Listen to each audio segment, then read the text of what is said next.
Well, good morning, everybody. Hope you all had a good weekend. Let me be clear and start off with saying that Democrats didn't just cause inflation. They lit the match, they watched it burn, and then they poured gasoline on the flames. They buried families under regulations, spent trillions on pet projects, and railed against American paychecks to appease who? Their radical base. And Americans will never forget who did that, because we will continue to remind them. During 4 long years of Biden inflation, hardworking families actually did the right thing. They tightened their belts, they canceled vacations, they put groceries back on the conveyor belt, and they drained their savings just to keep the lights on. Because Bidenomics sent energy costs skyrocketing. Under Bidenomics, and in those 4 years, let me just paint the picture for everybody. Home heating oil shot up 44%. Gasoline climbed 48%. Electricity costs went through the roof, rising 29%. And abundant American natural gas rose 27%. Those were under the 4 years during President Biden. That economic punishment crushed the American dream for millions of Americans. But there's actually good news. Thanks to President Trump and Republicans in Congress, the comeback is underway, and America loves a good comeback story. Now, it won't happen overnight. You don't rebuild a burned down home in one day. And after 4 years of economic arson, there's a lot to clean up. But House Republicans are here with the fire extinguisher. We are rebuilding the economy that working families can afford, and so that working families can thrive again. This week, we're laser focused on passing legislation that actually lowers costs. And guess what? It's already working. Gas prices are at a 4-year low. Grocery prices are finally coming down, and wages are actually rising. And next year, Americans will see bigger paychecks because of the Working Families Tax Cut Acts. Remember, the Democrats voted and they wanted to give every single American a pay raise. Every single American, the Democrats voted to raise your taxes. Thank God Republicans voted to not let that happen. Last week, we cut red tape and peeled back Biden's burdensome regulations, and we're doing it again this week. This is all part of an agenda to lower costs and increase paychecks for hard-working families. Real reforms to roll back Washington's overreach and put the power back where it belongs, with the workers, with the families, and with actually the job creators. Government in Washington doesn't need more power. We actually believe that the power lies with the people, unlike the Democrats who want to tell you what to do, when to do it, how to do it. The Democrats believe they are a better steward of your money than you are. We don't believe that. That's why we're putting the power back in your hands.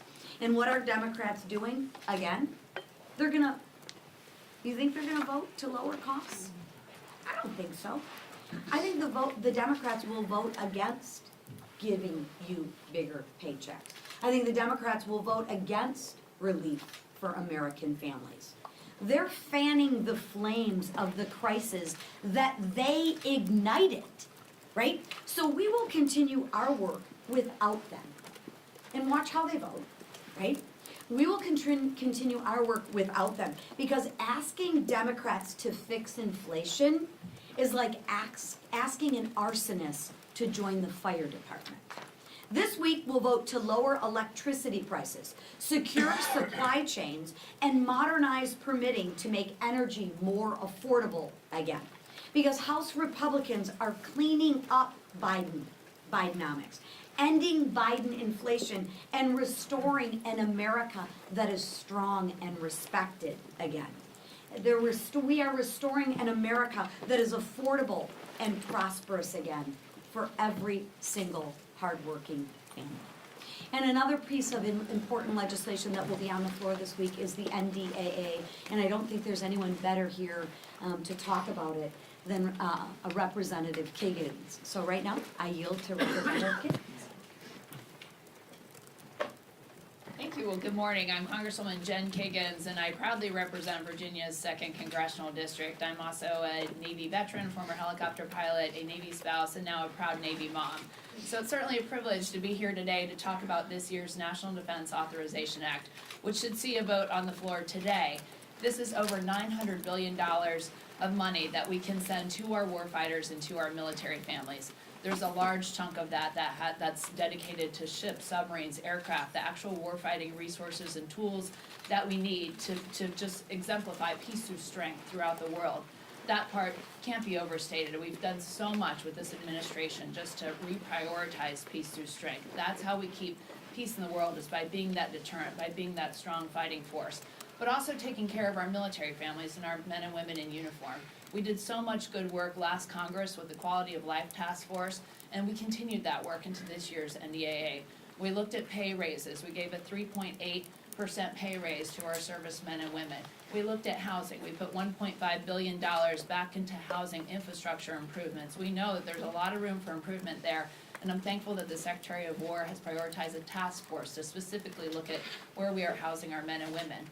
We looked at child care. We have money specifically dedicated to new child care facilities. We looked at DoD education. We're pressing on DODEA to look at things like no cell phones in schools that are on military installations. There's a lot of money in there for health care, that we want to make sure we're providing good health care for our men and women who serve and their families.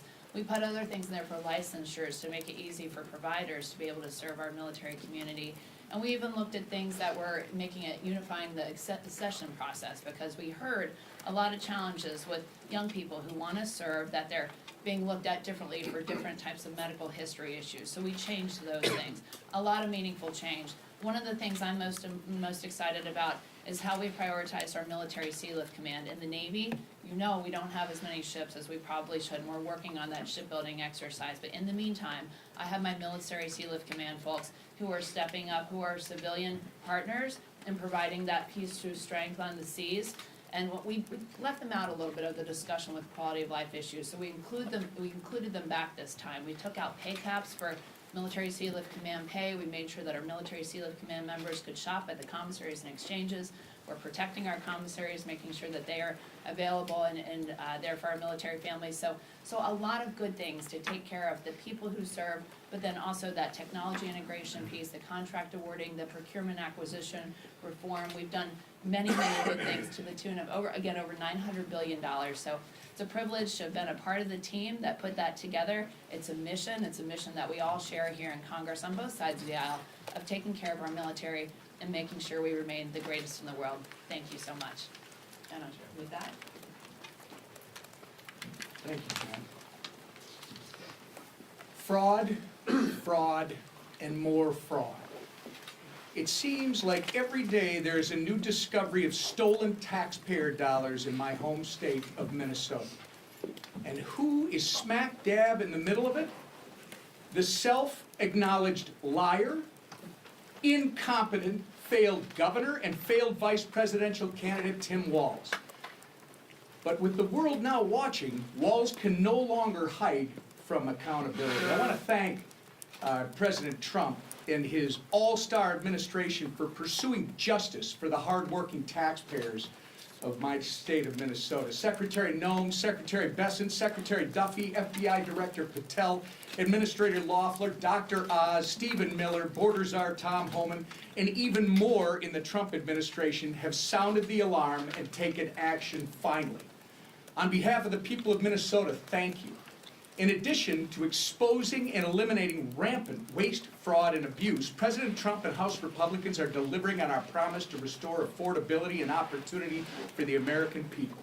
With legislation to streamline permitting, unleash American energy, and increase opportunities for Americans to invest in their futures, we're working to lower costs, support American jobs, and spur business innovation. In particular, the nonpartisan INVEST Act, led by Congresswoman Ann Wagner, is going to cut bureaucratic red tape. It's going to empower small businesses in this country and entrepreneurs. and give Americans more freedom to invest, build wealth, and save for the future. This will be another great week for America First wins. And with that, I yield to our leader. Thank you, Whip, and really appreciate the work that the Whip has done to remind everybody about the fraud that was going on in Minnesota for years. It's finally getting, I think, more coverage, not as much as it deserves, but alarming that so much of that was going on right under the nose of Governor Walz, and the brutal waste of taxpayer dollars. We're going to continue, as President Trump is this week, to focus on affordability and lowering costs. You saw President Trump go to Pennsylvania yesterday to talk about a number of the things he's been working on in his administration and working with Congress to lower costs for families. But it's important to remind people what he inherited and what was going on in this country under the Biden administration for 4 years, when you saw prices skyrocketing, energy costs skyrocketing, interest rates skyrocketing, and Democrats in Congress never cared about any of that. They let it happen. They looked the other way over and over again. An open, porous southern border that President Trump not only said he would fix as a candidate, but now has fixed as President of the United States. And when he talks about the things that he's doing to lower inflation, we're finally seeing some relief, but we're going to continue working to lower costs for families. And it's something that is not only important to President Trump, it's important to this House majority. You know, we talked a lot about health care in these last few weeks here at this podium, but our committees have been working on very serious proposals, all focused on lowering costs for 100% of American families. While Democrats talk about less than 10% of the American people, we have been talking about what we can do to lower health premiums for 100% of American families, while also giving options to people who are trapped in unaffordable Care Act plans. Where Democrats want to keep them trapped, we want to give them options. And so we've been working and meeting with different caucuses within our conference for weeks. The committee chairs have been talking about the very specific bills. We've been meeting and getting ideas from a lot of our members who have great passionate ideas on health care. The Doctors Caucus, doctors who practiced medicine in the private sector and then they came to Congress. They still have great ideas about how to restore the doctor-patient relationship that Obamacare broke. So many things about health care that the Affordable Care Act just destroyed, starting with the title of the bill. Nothing is affordable about the Affordable Care Act, and Republicans want to fix that.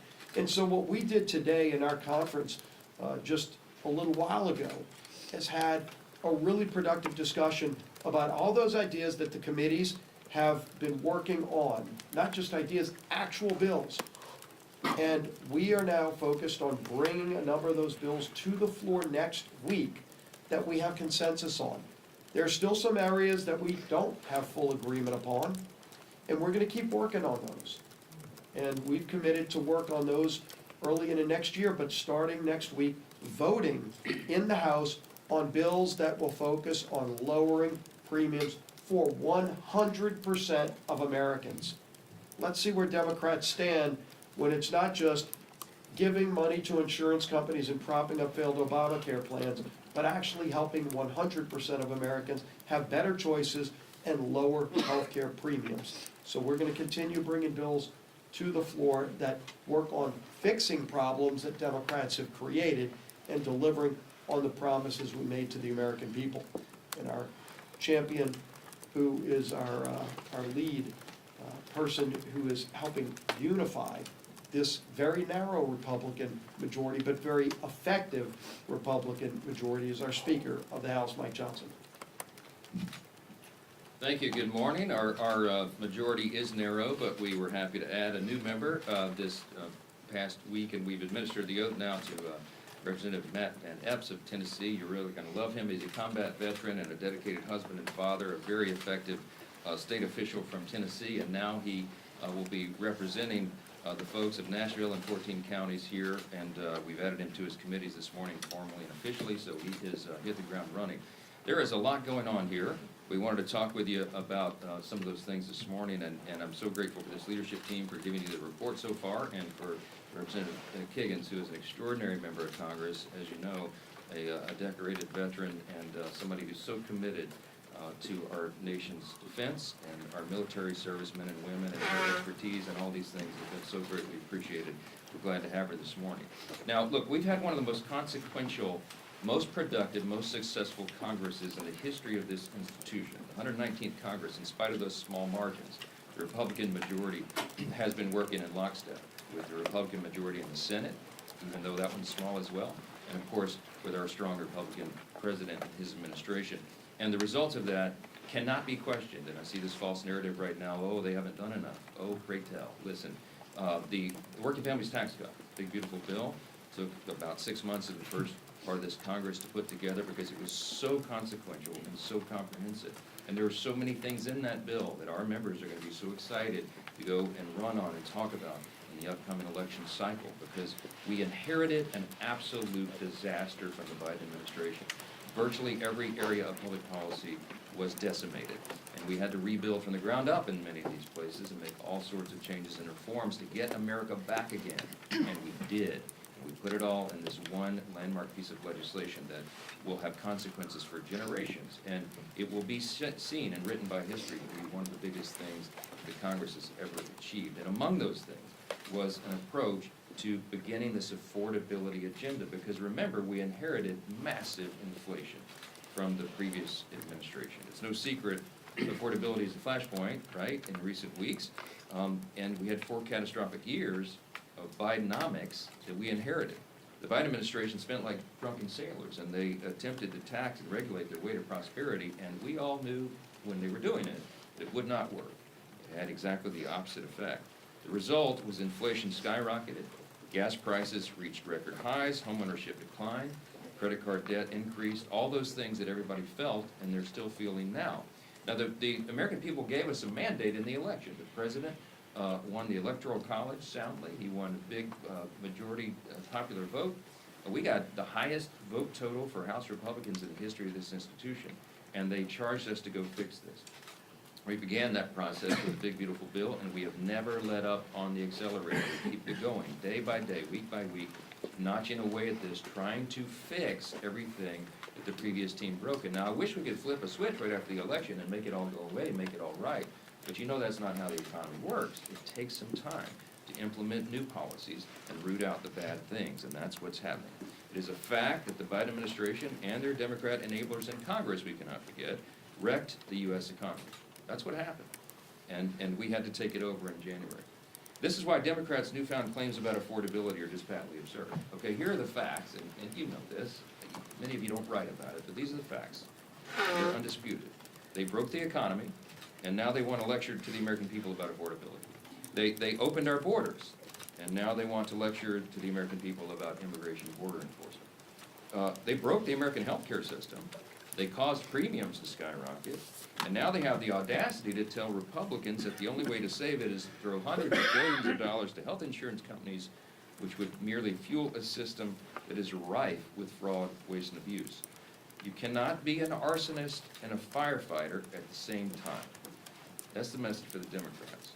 Let's be very clear about one thing. When the Democrats talk about health care affordability, okay, this catchphrase that they have, they are talking about one thing and one thing only. They are talking about continuing handouts to big insurance companies. They do not want, they have no ideas, they have no desire to fix the broken system they created. They just want to subsidize it. And subsidy is a big word. It means they're taking taxpayer dollars and funding a broken system. That is their entire affordability agenda in a nutshell. This agenda does not lower health care costs. All it does is hide the cost of the failed law, which we assume is the point.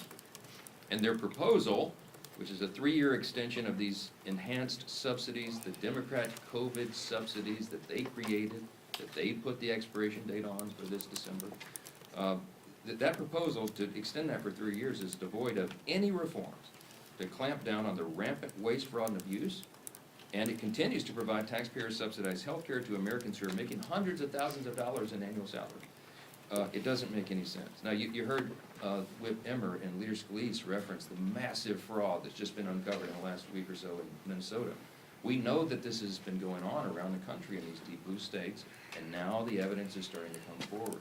It's staggering. It should upset. It should anger every American. This is where their dollars are being wasted and abused. A new report by the Government Accountability Office, which I haven't seen too much written about yet, you should look into that. It is an eye-opener as well. It makes clear why it would be a dereliction of duty to just extend subsidies without massive reforms to them. Okay, over the last 2 years, this is investigators at the Government Accountability Office. Okay, they submitted 24 fraudulent applications for the ACA subsidies, the Unaffordable Care Act subsidies, Obamacare. Okay, of the 24 fraudulent applications that they created intentionally to just see what would happen, 23 of them were approved. These applications were completely fraudulent. The investigators did not submit any Social Security numbers, citizenship documentation, or reported income documents. And 23 of the 24 applications were still approved. 18 of those, by the way, are still receiving coverages they were as of September of this year. That means the Obamacare exchange and insurers didn't verify any of the information they were supposed to under the law, and they proceeded to pay tens of thousands of dollars to insurance companies for people who do not exist, okay? The GAO report also found that 29,000 Social Security numbers in 2023 and 68,000 in 2024 were used to receive more than 1 year's worth of insurance coverage. In other words, multiple people were utilizing the same Social Security numbers to openly defraud the American taxpayers. The GAO also found that more than $94 million was sent to insurers on behalf of dead people, okay? This is the system that Democrats in Congress want to extend without reform. It's unbelievable. Listen, these are undisputed facts. The Democrats broke America's health care system when they gave us the Unaffordable Care Act, Obamacare, 15 years ago. Remember all the promises? Some of y'all were here. The average premium and the average family is going to go down $2,500 a year. You're going to be able to keep your doctor. You're going to love this system. None of that was true. In fact, it's the opposite. And premiums have risen because they broke the system dramatically over that time. In some areas, as much as 70%, and some over 90%. And those things are still on a trajectory to rise further. Now, what are we going to do about that? The Democrats had a chance to vote to make life more affordable earlier this year in the Working Families Tax Cut, big beautiful bill, and they blew it. The House version of the bill, you may remember, included cost-sharing reductions. We passed that out of the House, we sent it to the Senate, and what that would have done is would have lowered premiums for the average American family by over 12%. Democrats fought to strip that out of the bill. Every American watching today should remember that. The Democrats had a chance to actually lower your premium 6 months ago, but they refused because they wanted to keep health care as a political football. They do not want a solution. They want an issue. That's what this is about. They used the American taxpayers, they admitted themselves during the longest shutdown in U.S. history a few weeks back, as leverage in this cynical political game. So in the coming days, what you're going to see is the other party, the Republican Party, continuing to do the important work that we've already begun to actually lower the cost of health care and reduce fraud, and we hope Democrats will join us in those efforts. There are two parties in this town. One has no intention and no plan and no desire to lower your health care costs. They really haven't put any good idea on the table. They just want to subsidize a broken system. Check them on that. The Republican Party, on the other hand, is already demonstrating that we know how to do this. We're not just talking about it, we've done it. In the Working Families Tax Cut, you will remember, in the Medicaid reforms, we went after program integrity. We didn't change the substance of Medicaid, as they've claimed falsely. We went to program integrity. Why? Because we owed that to the American taxpayers. We got ineligible recipients off of Medicaid, and we cut out the fraud, waste, and abuse. And the CBO said they've calculated it saved $185 billion for American taxpayers, and it reduced premiums. We reformed it to strengthen Medicaid. Those same principles are going to guide us in the months, in the weeks, the days and weeks and months forward. As Leader Scalise noted, we have some low-hanging fruit. We have some things that every Republican agrees to. Democrats won't. Remember, they don't actually want to fix this problem. But you're going to see a package come together that will be on the floor next week. that will actually reduce premiums for 100% of Americans who are on health insurance, not just the 7%. Remember, the COVID-era subsidy only covers 7% of Americans, and it was passed and extended without any reforms at all. It would only reduce their premiums by 4%. So they're using that as a red herring. The overall system is broken, and we're the ones that are going to fix it. You will see that laid out. Thanks to the good work of Chairman Cole and all of our appropriators, we have our appropriations process that will be going forward as well. We're moving those through the regular order process, and that's the way it's supposed to work. So you'll see many of those going through the process, and we think we can get it all wrapped up by the end of that deadline on January 30th. And you'll see that process continue over the days and weeks ahead as well. I will say this again, this Congress has been the most productive and successful in the modern era, and I think I think you can make an argument one of the top 5 of all time. You've heard me say that. Look at the evidence and the facts, don't listen to the talking points. This team has delivered with small margins what the American people asked us to do, and what we promised we would do. And that work has just begun. It will continue in earnest all the way through the end of this year as we sprint through the end of this calendar year and we start the new session in January. We never take our foot off the gas. So with that, take your questions. Speaker Johnson, do you intend to advance pro-life provisions in your health care package, such as Hyde amendments for whatever you advance? Well, look, it's an important principle. The Republicans always stand by the Hyde provisions. It's been a tradition in our law forever. We do believe in the sanctity of human life, and we think it's important that taxpayer dollars not fund abortion. I mean, this is a well-settled principle of ours. So this week, as we go forward, we're gonna do a lot of things on the floor, and we always keep our fundamental principles in mind. Let me tell you just some of these things this week. I mean, some of this has been mentioned, but real substantive things come to the floor. We passed legislation last week to keep the CCP out of your children's classrooms and to cut costly red tape for small businesses. This week, you're going to have the NDAA on the floor, as Representative Kiggins has talked about, building on historic investments that we included in the Working Families Tax Cut to advance President Trump's Peace Through Strength agenda. By the way, I want to just tell you, before somebody's going to ask about these provisions, this legislation, the NDAA, codifies 15 of President Trump's executive orders, as the leader mentioned, provides a well-deserved pay raise for our troops. It advances the Golden Dome. It revitalizes our defense industrial base. It ends woke ideology at the Pentagon, and it keeps the border secure. And it's the product of months of work by Chairman Rogers and our House Armed Services Committee with Representative Kiggins and all the colleagues there. We thank them for their efforts. And this week, we're also going to have legislation to streamline permitting processes, accelerate permitting approvals, as Chairwoman McClain discussed, strengthen our electric supply chain, and many other things. What you're not going to see, though, is the dreaded Christmas omnibus, right? Because we broke that fever, and I'm so proud of that. For 3 consecutive years, Republicans have avoided the bloated end-of-the-year Christmas omnibus. We've broken that tradition, and we're not turning back. Those are the things you're going to see as we advance our core principles and we stick to the traditions of what we've done for the taxpayers and for the citizens of this country. After the Gang of 8 briefing that you had yesterday, what makes this video of a second strike on a suspected drug vote different from the other videos the administration has voluntarily released? And do you support all members of your conference being able to see it? My admission here is I was not in the Gang of 8 briefing Why not? yesterday because we were working on the healthcare stuff, and it was timed at exactly the same time as we had our 5 families, all of our caucus meetings, and I told Secretary Hegseth and Secretary Rubio wouldn't make it, so they're going to meet with me individually, so I have not yet seen that. But I will tell you that they have obviously shown that video to the Gang of 8, and I think members have the House Armed Services Committee and the Senate Armed Services Committee. So you have to ask the question to them, so we'll see. Yes. Mr. Speaker. Yes, sir. Second row. Yes, sir. Oh, Yep. can I get your thoughts on Jasmine Crockett's run for Senate? What does it say about the state of the Democratic Party? And do you feel worried about her chances of winning at all? I'm absolutely delighted that Jasmine Crockett is running for Senate in Texas. I think it's one of the greatest things that's happened to the Republican Party in a long, long time. She is the face of the Democratic Party, she and Mamdani. Good luck with that. I want her to have the largest, loudest microphone that she can every single day. And we look forward to having that election down there. We are going to elect another Republican senator in Texas. Texas is a red state. People of Texas are common sense Americans, and what Jasmine is trying to sell will not be purchased by the folks at that. Why Speaker is it Johnson, falling so Speaker high? Johnson. Thanks so On much. Georgia Neal Johnson, Bovee. when will you be meeting with Secretary Hegseth and Secretary